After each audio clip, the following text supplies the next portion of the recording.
بیت المقدس مسلمانوں کا قبلہ اول ہے، اس میں کوئی شک نہیں کہ بیت المقدس یہودیوں، عیسائیوں اور مسلمانوں تینوں کے ریلیجن کے لیے مقدس مقام کی حیثیت رکھتا ہے۔ حضرت سلیمان علیہ نبینا علیہ الصلوۃ والسلام نے انسانوں سے نہیں بلکہ جنوں کی جماعت سے اس کام کو کروانا شروع کیا، اس لیے اس عمارت کو ہیکل سلیمانی بھی کہا جاتا ہے۔ آقائے کائنات جناب محمد رسول اللہ صلی اللہ تعالیٰ علیہ وسلم کی ہجرت کے 1 سال 5.5 مہینے کے بعد قبلہ کی تبدیلی ہوئی اور اللہ پاک نے پیارے آقا علیہ الصلوۃ والسلام کی خواہش کے مطابق مسلمانوں کا قبلہ کعبہ کو فرما دیا۔ اس مقام پر آج بھی مسجد قبلتین قائم ہے۔ السلام علیکم ورحمۃ اللہ وبرکاتہ۔ امید ہے کہ آپ سب خیریت سے ہوں گے۔ ضروری معلومات میں آپ کا خیر مقدم۔ آج کے ایپیسوڈ میں جو ہم بات کرنے جا رہے ہیں یہ ایک ایسا تفصیلی واقعہ ہے کہ جب اس کو سنتے ہیں، پڑھتے ہیں تو ایمان تازہ ہو جاتا ہے۔ یاد رہے کہ اللہ پاک کے آخری نبی جناب محمد عربی صلی اللہ تعالیٰ علیہ وسلم نے اپنی امت سے ارشاد فرمایا کہ قیامت سے پہلے 6 چیزیں گن کر رکھو۔ نمبر 1 میری وفات، نمبر 2 بیت المقدس کی فتح، نمبر 3 پھر طاعون کی وبا جو بکریوں کی گٹھلیوں کی طرح تمہارے اندر شروع ہو جائے گی، نمبر 4 اس قدر مال کی کثرت ہو جائے گی کہ کسی آدمی کو 100 دینار دینے پر بھی وہ خوش نہیں ہوگا، نمبر 5 ایک ایسا فتنہ اٹھے گا کہ عرب کا کوئی گھر باقی نہیں رہے گا جس پہ فتنہ داخل نہ ہوا ہو، نمبر 6 تمہارے اور رومیوں کے درمیان ایک صلح ہوگی اور رومی عہد شکنی کریں گے اور وہ 80 جھنڈے لے کر تمہارے اوپر حملہ آور ہوں گی اور ہر جھنڈے کے نیچے 12,000 فوج ہوگی۔ یہ 6 نشانیاں نبی پاک صلی اللہ تعالیٰ علیہ وسلم نے تفصیل کے ساتھ قیامت کی نشانیوں کے بارے میں بیان کی۔ اس حدیث پاک میں جو دوسری نشانی بیان کی گئی یعنی بیت المقدس کی فتح، اس بارے میں آج کی ہماری ایپیسوڈ ہوگی۔ یہ تو آپ نے سن ہی لیا کہ حدیث پاک میں سے قیامت کی نشانی کے طور پر فرمایا گیا۔ اس بارے میں مزید بات کرنے سے پہلے آئیے پہلے ذرا بیت المقدس کے بارے میں کچھ سنتے ہیں کہ یہ کس جگہ کو کہا جاتا ہے اور اس کی تعریف کیا ہے۔ بیت المقدس مسلمانوں کا قبلہ اول ہے۔ یہ فلسطین کے شہر القدس میں واقع ہے۔ بعض نے اس شہر کو بھی بیت المقدس کہا ہے۔ بیت المقدس کی تاریخ دیکھیں تو اس میں کوئی شک نہیں کہ بیت المقدس یہودیوں، عیسائیوں اور مسلمانوں تینوں کے ادیان یعنی تینوں کے ریلیجن کے لیے مقدس مقام کی حیثیت رکھتا ہے۔ اس کو القدس کا نام کیوں دیا گیا ہے، اس کے بارے میں حکیم الامت مفتی احمد یارحان نعیمی رحمۃ اللہ تعالیٰ علیہ لکھتے ہیں کہ چونکہ اس زمین میں حضرات انبیاء کے مزارات بہت ہیں اس لیے اسے قدس کہا گیا ہے۔ زمین کا یہ ٹکڑا انبیاء اور صلحاء یعنی نیک لوگوں کا مرکز رہا ہے۔ حضرت سیدنا سلیمان علیہ نبینا علیہ الصلوۃ والسلام کا مزار مبارک اور عالم اسلام کی مشہور و معروف مسجد اقصیٰ بھی اسی شہر میں واقع ہے۔ رہی یہ بات کہ اس کا سنگ بنیاد کب رکھا گیا، اس بارے میں یہ کہا جاتا ہے کہ کعبہ معظمہ کی بنیاد ڈالنے کے 40 سال بعد سیدنا آدم یا ان کی اولاد میں سے کسی نے اس کی بنیاد ڈالی، پھر اس کی تعمیر حضرت سیدنا سام بن نوح نے کی، پھر ایک عرصے کے بعد حضرت سیدنا داؤد علیہ السلام نے بیت المقدس کی بنیاد اسی مقام پر رکھی جہاں حضرت سیدنا موسیٰ علیہ نبینا علیہ الصلوۃ والسلام کا خیمہ نصب کیا گیا تھا۔ اس عمارت کے پورا ہونے سے قبل حضرت سیدنا داؤد کی دنیا سے وفات کا وقت قریب آ گیا، تو اب آپ نے اپنے بیٹے حضرت سیدنا سلیمان کو اس کو مکمل کرنے کی وصیت فرمائی۔ حضرت سلیمان نے کمال کا انتظام کیا۔ آپ نے انسانوں سے نہیں بلکہ جنوں کی ایک جماعت سے اس کام کو کروانا شروع کیا۔ 1 سال کا کام باقی تھا۔ اب ذرا غور کیجئے کہ جنات تعمیر کر رہے تھے مگر آپ کے انتقال کا وقت قریب آ گیا۔ آپ نے غسل فرمایا، نئے کپڑے پہنے، خوشبو لگائی اور اس طرح تشریف لائے کہ عصا پر یعنی اپنے جو لاٹھی تھی اس پر ٹیک لگا کر کھڑے ہو گئے۔ ملک الموت حضرت اسرائیل علیہ السلام نے جن کا کام ہی روح قبض کرنا ہے، انہوں نے آپ کی روح اسی حالت میں اسی عالم میں قبض کر لی۔ اب اسی طرح آپ عصا پر ٹیک لگائے کھڑے رہے۔ دنیا سے آپ جا چکے تھے، وصال فرما چکے تھے، مگر آپ کا جو مبارک جسم ہے وہ عصا پر ٹیک لگائے کھڑا رہا۔ یہ اللہ کی شان ہے۔ حضرت سلیمان علیہ الصلوۃ والسلام کا یہ معجزہ بھی ہے۔ یہاں میں ایک اور دلچسپ بات آپ کو بتاتا چلوں کہ جب حضرت سلیمان علیہ السلام حیات تھے تو جنات کو رات کی رخصتی بھی مل جاتی تھی۔ حضرت سلیمان علیہ السلام بھی آرام کرنے چلے جاتے تھے، مگر آپ چونکہ اب کھڑے ہی تھے تو اب جنات کو دن رات کا کام کرنا پڑ گیا۔ کسی میں ہمت نہیں ہوتی تھی کہ وہ اجازت آپ سے مانگے، تو آپ سے اجازت بھی نہیں مانگ سکتے تھے، تو جنوں نے 4 سال تک یک لخت دن رات برابر کام کیا۔ حضرت سلیمان علیہ السلام عصا پر کھڑے ہیں، نہ جسم میں کوئی تبدیلی آ رہی ہے۔ اللہ اکبر! یہ بھی اللہ کے نبی کی شان دیکھیں۔ اس کی تعمیر کی تکمیل چونکہ حضرت سلیمان علیہ السلام کے زیر نگرانی ہونی تھی، اس لیے اس عمارت کو ہیکل سلیمانی بھی کہا جاتا ہے۔ بیت المقدس کی روشنی کا انتظام بھی نرالے انداز میں کیا گیا تھا۔ وہ اس طرح کہ حضرت سلیمان علیہ السلام نے بیت المقدس کی مسجد کو سنگ مرمر، ہیروں، موتیوں اور یاقوت سے بنوایا، اور بیت المقدس کے گنبد کے سرے پر کبریت احمر، یہ سرخ گندک تھی، اس کا اہتمام کیا۔ اس کی روشنی کئی میلوں تک پہنچتی تھی۔ اللہ اکبر! خواتین حضرات، جیسے ہی اس کی تعمیر کا وقت پورا ہونے لگا تو اللہ کی شان دیکھیں۔ آپ کے اس عصا کو، اس لکڑی کو دیمک نے کھایا اور آپ کا جسم زمین پر تشریف لایا۔ پھر لوگوں کو بھی پتہ چلا اور جنات کو بھی پتہ چلا کہ حضرت سلیمان علیہ السلام دنیا سے جا چکے ہیں۔ سبحان اللہ! اتنی شاندار یہ عمارت ہے۔ بیت المقدس کی خدمت کے لیے کثیر خادمین حاضری دیتے ہیں۔ ایک وقت ایسا آیا کہ حضرت سیدنا زکریا علیہ نبینا والسلام کی مبارک زمانے میں بیت المقدس کے خدام کی تعداد 4000 تھی، اور خدام کے 27 یا 70 سردار تھے، جن کے امیر سیدنا زکریا علیہ نبینا والسلام تھے۔ حضرت سیدنا آدم علیہ السلام سے لے کر حضرت سید موسیٰ علیہ نبینا والسلام تک کعبہ یعنی بیت اللہ شریف کعبہ رہا۔ حضرت سیدنا موسیٰ علیہ نبینا والسلام سے لے کر حضرت سیدنا عیسیٰ علیہ السلام تک بیت المقدس قبلہ رہا۔ جب آقائے کائنات جناب محمد عربی صلی اللہ تعالیٰ علیہ وسلم کی آمد ہوئی اور آپ نے اعلان نبوت فرما کر اسلام کی تعلیم اور اشاعت کا سلسلہ شروع کیا، تو مکہ مبارک میں جتنا عرصہ رہے اس وقت تک بھی مسلمان بیت المقدس کی طرف رخ کر کے عبادت کرتے تھے۔ پھر نبی پاک علیہ السلام نے مدینہ کی طرف ہجرت فرمائی، اور ہجرت کے بعد مدینہ منورہ میں بھی مسلمان 16 یا 17 مہینے تک بیت المقدس کی طرف ہی رخ کر کے نمازیں پڑھتے رہے۔ ہجرت کے 1 سال 5.5 مہینے کے بعد 15ویں رجب پیر کے دن مسجد بنی سلمہ میں نماز ظہر کے درمیان قبلہ کی تبدیلی ہوئی، اور اللہ پاک نے پیارے آقا علیہ السلام کی خواہش کے مطابق مسلمانوں کا جو قبلہ ہے وہ کعبہ کو فرما دیا، اور اب مسلمان کعبہ کی طرف رخ کر کے نماز ادا کرنے لگے۔ اس مقام پر آج بھی مسجد قبلتین قائم ہے۔ حضرت سلیمان علیہ السلام کے بعد بنی اسرائیل کے زوال کے ساتھ ہی بنی اسرائیل 2 حصوں میں منقسم ہو گئے، تقسیم ہو گئے۔ ہیکل سلیمانی کی عزت میں بھی کمی آ گئی۔ ویسے تو ہیکل سلیمانی پر کئی حملے ہوئے، مگر ایران کے بادشاہ بخت نصر نے جو فلسطین پر حملہ کیا تھا، اس میں ہیکل سلیمانی کو مکمل طور پر مسمار کر دیا اور بڑے پیمانے پر یہودیوں کا قتل عام کیا۔ تورات جلا دی گئی، اور اس وقت یہودی غلاموں کو دریائے فرات کے کنارے آباد کیا گیا، اور انہوں نے اس بستی کا نام تلبیب رکھا۔ اس کے بعد ایران کے پہلے کسریٰ خسرو نے یہودیوں کو واپس فلسطین جانے کی اجازت دے دی۔ تب وہ جنوبی فلسطین میں آ کر آباد ہوئے اور ہیکل سلیمانی کو اثر نو تعمیر کیا، مگر یہ تعمیر بھی زیادہ عرصہ قائم نہ رہ سکی، اور 70 عیسوی میں روم کے بادشاہ توتس نے ایک مرتبہ پھر ہیکل سلیمانی پر حملہ کیا، اسے مسمار کر دیا اور یہودیوں کو فلسطین کے جنوبی حصے سے بھی نکال دیا۔ یوں فلسطین مکمل طور پر یہود سے خالی ہو گیا تھا۔ حضرت عمر فاروق رضی اللہ تعالیٰ عنہ کے عہد خلافت میں جب فلسطین فتح کیا گیا، اس وقت وہاں عربی النصر قبائل آباد تھے۔ اسلامی لشکر کے سپہ سالار سیدنا ابو عبیدہ بن جراح رضی اللہ تعالیٰ عنہ نے فتح یرموک کے بعد اسلامی لشکر کے ساتھ آپ دمشق جا چکے تھے۔ آپ نے اپنے اصحاب سے مشورہ کیا کہ کیساریہ روانہ ہو یا بیت المقدس۔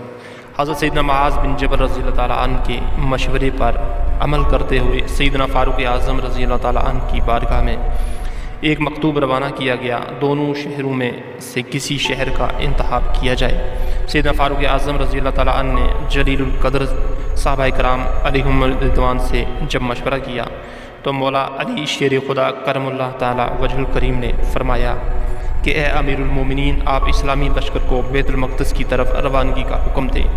وہ پہلے بیت المقدس کو فتح کریں، پھر کیساریہ کی طرف جائیں، کیونکہ رسول پاک علیہ الصلوۃ والسلام نے پہلے مجھے بیت المقدس کی فتح اور بعد میں کیساریہ کی فتح کی خوشخبری دی تھی۔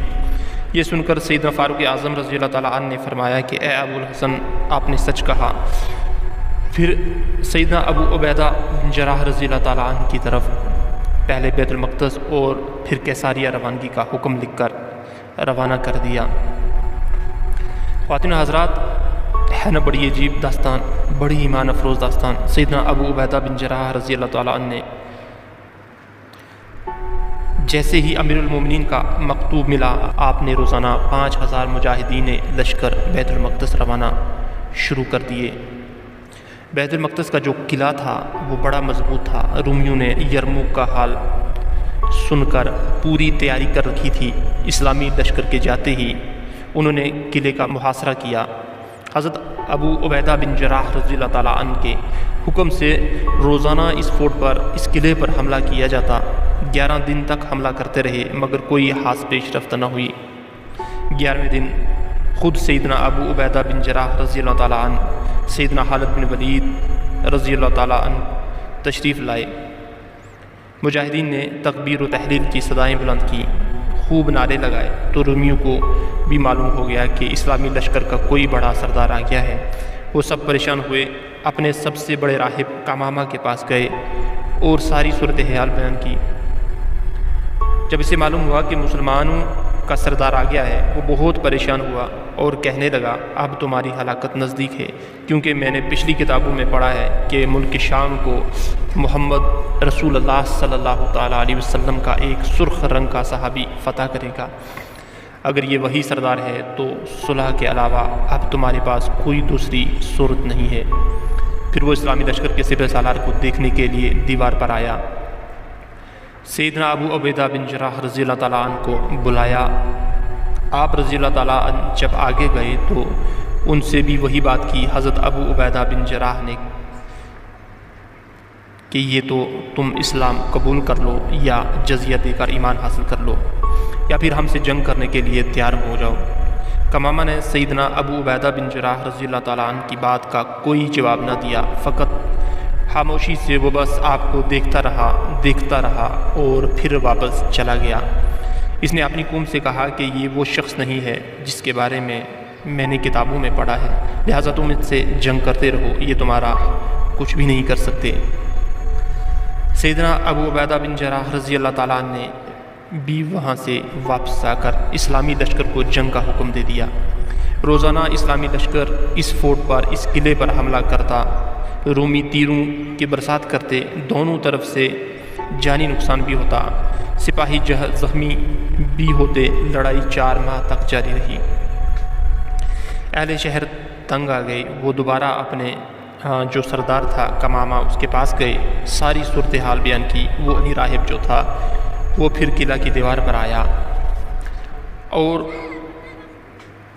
سیدنا ابو عبیدہ بن جراح رضی اللہ تعالیٰ عنہ سے کہنے لگا کہ ہم ہر حال میں تم سے جنگ کریں گے، البتہ ہمارے شہر کو صرف ایک ہی شخص فتح کرے گا جس کے اوصاف ہماری کتابوں میں لکھے ہوئے ہیں، وہ تم نہیں ہو۔ سیدنا ابو عبیدہ بن جراح رضی اللہ تعالیٰ عنہ نے فرمایا کہ تمہاری کتابوں میں اس کے کیا اوصاف لکھے ہوئے ہیں؟ اس نے کہا وہ ہم نہیں بتائیں گے، البتہ اسے دیکھ کر ہم فوراً پہچان لیں گے کہ یہ وہی شخص ہے۔ ہاں اگر تم اس کا نام جاننا چاہتے ہو تو ہم اس کا نام بتا سکتے ہیں۔ اللہ اکبر۔ ان کی کتابوں میں اس صحابی کا نام بھی موجود تھا۔ آپ رضی اللہ تعالیٰ عنہ نے فرمایا کہ ٹھیک ہے، تم اس کا نام ہی بتا دو۔ اس نصرانی راہب نے کہا کہ جو شخص ہمارے اس شہر کو فتح کرے گا وہ محمد رسول اللہ صلی اللہ تعالیٰ علیہ وسلم کا صحابی ہوگا، اور اس کا نام عمر بن خطاب ہے جو فاروق کے لقب سے مشہور ہوگا، اور وہ نہایت سخت گیر ہوگا۔ اللہ کے کاموں میں کسی ملامت کرنے والے کی ملامت کی پرواہ نہ کرے گا۔ سیدنا ابو عبیدہ بن جراح رضی اللہ تعالیٰ عنہ نے جیسے ہی یہ سنا تو مسکرا کر کہا اور خوش ہو کر فرمایا، یعنی رب کعبہ کی قسم، ہم نے اس شہر کو فتح کر لیا۔ پھر آپ اس راہب کی طرف متوجہ ہوئے اور فرمایا، تم جن کا ذکر کر رہے ہو وہ ہمارے خلیفہ ہیں، ہمارے نبی علیہ الصلوۃ والسلام کے جلیل القدر صحابی ہیں۔ راہب نے کہا، اگر واقعی ایسی بات ہے تو تم جنگ موقوف کر دو اور انہیں یہاں بلا لو۔ اگر ان میں تمام صفات وہی ہوئیں جو ہمارے علم میں ہیں تو ہم ان کے لیے شہر کے دروازے بغیر جنگ کے کھول دیں گے اور ان کو جزیہ بھی ادا کریں گے۔ آپ رضی اللہ تعالیٰ عنہ نے یہ بات منظور فرما لی۔ نصرانی راہب سے گفتگو کرنے کے بعد سیدنا ابو عبیدہ رضی اللہ تعالیٰ عنہ نے جب وہ تشریف لائے اور نصرانی راہب سے ہونے والی گفتگو کی تفصیلات لشکر میں سب کو بتائی تو تمام مجاہدین خوش ہو گئے۔ ایک مکتوب جس میں تمام تفصیلات انہوں نے لکھی سیدنا عمر فاروق رضی اللہ تعالیٰ عنہ کی بارگاہ میں انہوں نے پیش کر دیں اور وہاں وہ خط بھیج دیا گیا۔ اللہ اکبر! جب یہ خط مدینہ منورہ پہنچتا ہے، حضرت سیدنا میسرہ بن مسعود رضی اللہ تعالیٰ عنہ مدینہ منورہ پہنچتے ہیں، بارگاہ فاروقی میں حاضر ہوئے، سلام عرض کیا، فرمایا خوشخبری لائے ہو؟ عرض کیا، رب کعبہ کی قسم خوشخبری ہے۔ پھر وہ مکتوب بارگاہ فاروقی میں پیش کیا گیا۔ سیدنا فاروق اعظم رضی اللہ تعالیٰ عنہ نے جب مکتوب پڑھا، صحابہ کرام سے مشورہ کیا اور ملک شام کی طرف سفر کا ارادہ کیا۔ امیر المومنین سیدنا فاروق اعظم رضی اللہ تعالیٰ عنہ کا بیت المقدس جب جانے کا فیصلہ ہوا، یہ خبر سن کر مدینہ منورہ میں خوشی کی لہر دور گئی۔ اپنے سفر کا آپ آغاز فرماتے ہوئے سب سے پہلے آپ مسجد نبوی شریف تشریف لائے۔ آپ نے 4 رکعت نماز ادا کی، نبی پاک علیہ الصلوۃ والسلام کی بارگاہ میں سلام پیش کیا۔ پھر اس کے بعد حضرت عمر فاروق رضی اللہ تعالیٰ عنہ نے اپنا سفر شروع کیا۔ مولا علی کرم اللہ وجہ الکریم کو اپنا نائب مدینہ میں مقرر کیا اور چند اصحاب کو ساتھ لیا اور اب ملک شام کی طرف روانہ ہو گئے۔ آپ رضی اللہ تعالیٰ عنہ کے سفر کی یہ نوعیت ہوتی تھی کہ نماز فجر کے بعد سفر طے فرماتے اور ظہر کے وقت کسی مقام پر ٹھہر جاتے، وہاں اپنے اصحاب کو واعظ و نصیحت فرماتے، اللہ عز و جل کا خوف، عبادت کا تذکرہ، آخرت وغیرہ پر مشتمل بیانات فرماتے اور اس کے بعد ستو اور کھجور وغیرہ سے اپنا لنچ کرتے تھے۔ امیر المومنین جن راستوں سے آپ گزرتے تھے وہاں کے لوگ اپنے مقدمات، اپنی عرضیاں لے کر آپ کے پاس آتے، قرآن و حدیث کی روشنی میں آپ ان کا فیصلہ بھی فرماتے جاتے، یہاں تک کہ ملک شام کی سرحد میں داخل ہو گئے۔ اللہ اکبر! آپ نے عربی شہ سواروں کو ایک قافلہ دیکھا، سیدنا زبیر بن عوام رضی اللہ تعالیٰ عنہ کو وہ آگے بھیجا کہ معلوم کرو یہ لوگ کون ہیں، تو حضرت زبیر بن عوام رضی اللہ تعالیٰ عنہ نے خبر دی کہ حضور، جو لشکر اس وقت آپ کا بیت المقدس میں انتظار کر رہا ہے، اس لشکر والوں نے ایک دستہ بھیجا ہے کہ خوشخبری لے کر آئیں کہ امیر المومنین تشریف لا چکے ہیں یا نہیں۔ پھر وہ قافلہ سیدنا فاروق اعظم رضی اللہ تعالیٰ عنہ کی بارگاہ میں حاضر ہوا، ہدیہ اسلام کے بعد مصافحہ کیا، دستبوسی کی۔ فاروق اعظم رضی اللہ تعالیٰ عنہ نے ان سے پوچھا کہ تم لوگ یہاں کس لیے آئے ہو؟ عرض کی، حضور امیر المومنین آپ کی تشریف آوری کے انتظار میں پورا اسلامی لشکر اپنی آنکھیں بچھائے، پلکیں بچھائے ہوئے ہے اور گردنیں اٹھا اٹھا کر لوگ مدینہ منورہ سے آنے والے راستے پر نظریں جمائے ہوئے ہیں۔ ہر شخص آپ کے دیدار کے لیے بے چین ہے، لہٰذا اسلامی لشکر کے سپہ سالار امیر الامت حضرت سیدنا ابو عبیدہ بن جراح رضی اللہ تعالیٰ عنہ نے آپ کی بارگاہ میں خبر معلوم کرنے کے لیے بھیجا ہے۔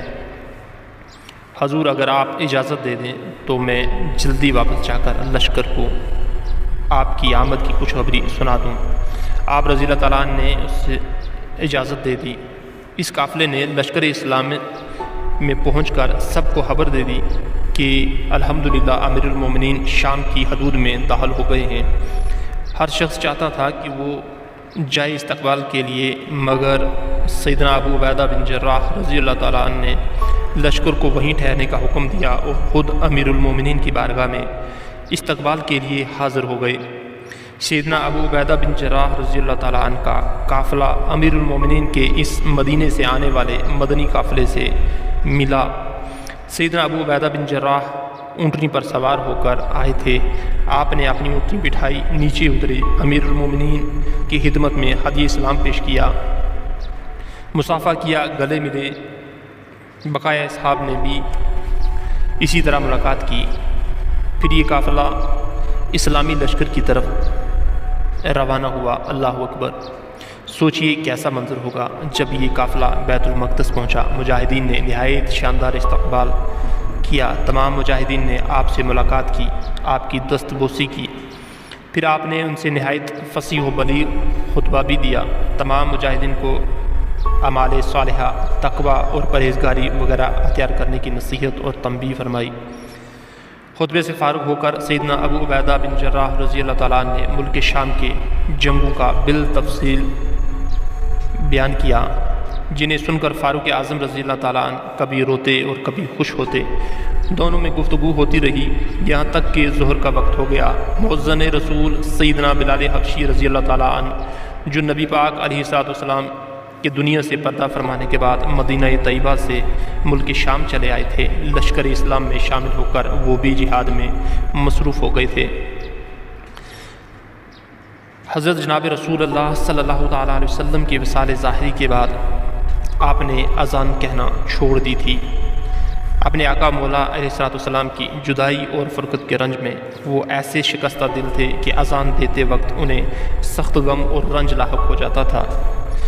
محبوب کی یاد ستاتی تھی، اتنی گریہزاری کرتے تھے کہ اذان کو کمپلیٹ کرنا مشکل ہو جاتا تھا۔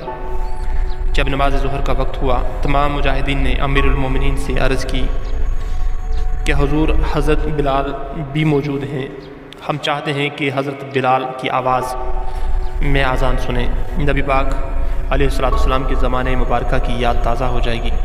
سیدنا فاروق اعظم رضی اللہ تعالیٰ عنہ نے سیدنا بلال حبشی کو حکم دیا، مجاہدین کی خواہش بیان کی۔ سیدنا بلال حبشی رضی اللہ تعالیٰ عنہ نے اذان تو بالکل چھوڑ دی تھی، کسی کے کہنے پر بھی وہ اذان نہیں دیتے تھے، لیکن فاروق اعظم رضی اللہ تعالیٰ عنہ کا حکم تھا، وہ بڑا ادب بھی کرتے تھے، اس لیے اذان دینے کے لیے راضی ہو گئے۔ حضرت بلال حبشی رضی اللہ تعالیٰ عنہ نے اذان شروع کی، جیسے ہی بلند آواز سے کہا اللہ اکبر اللہ اکبر، ان کی آواز میں وہ درد تھا کہ لشکر اسلام پر لرزہ طاری ہو گیا۔ مجاہدین کی آنکھیں اشکبار ہو گئیں۔ محبوب اکرم کا زمانہ یاد آ گیا۔ اللہ اکبر! شام کی سرزمین میں مدینہ کی یاد تازہ ہو گئی۔ اس وقت تو رسول پاک علیہ الصلوۃ والسلام کے دیدار سے اپنی آنکھوں کو ٹھنڈا کیا کرتے تھے، مگر وہ دیدار اب کہاں نصیب۔ تمام مجاہدین شدت غم سے کانپنے لگے۔ سیدنا بلال حبشی رضی اللہ تعالیٰ عنہ جب اشہد ان محمد رسول اللہ پر پہنچے تو پورے لشکر پر ایک قہرام مچ گیا۔ صحابہ کرام علیہم رضوان نے اپنے محبوب آقا کی یاد میں وہ تڑپنے لگے۔ آو بھکا کا شور بلند ہو گیا۔ شدت غم سے مجاہدین ایسے تڑپنے لگے کہ ابھی ان کے دل پھٹ جائیں گے۔ بعض پر تو بے ہوشی طاری ہو گئی۔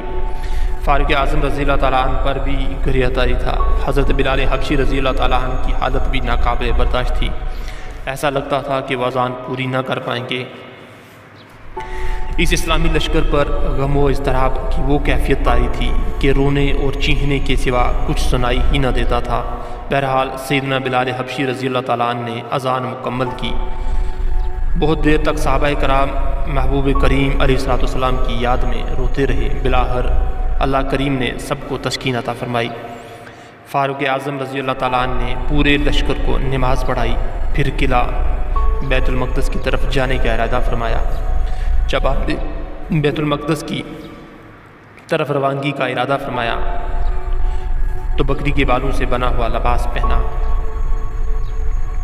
اور وہ جبہ ناظرین ٹکڑے ٹکڑے سی کر بنایا گیا تھا، اور اس میں 14 پیون تھے، ایک پیون چمڑے کا بھی اس میں تھا۔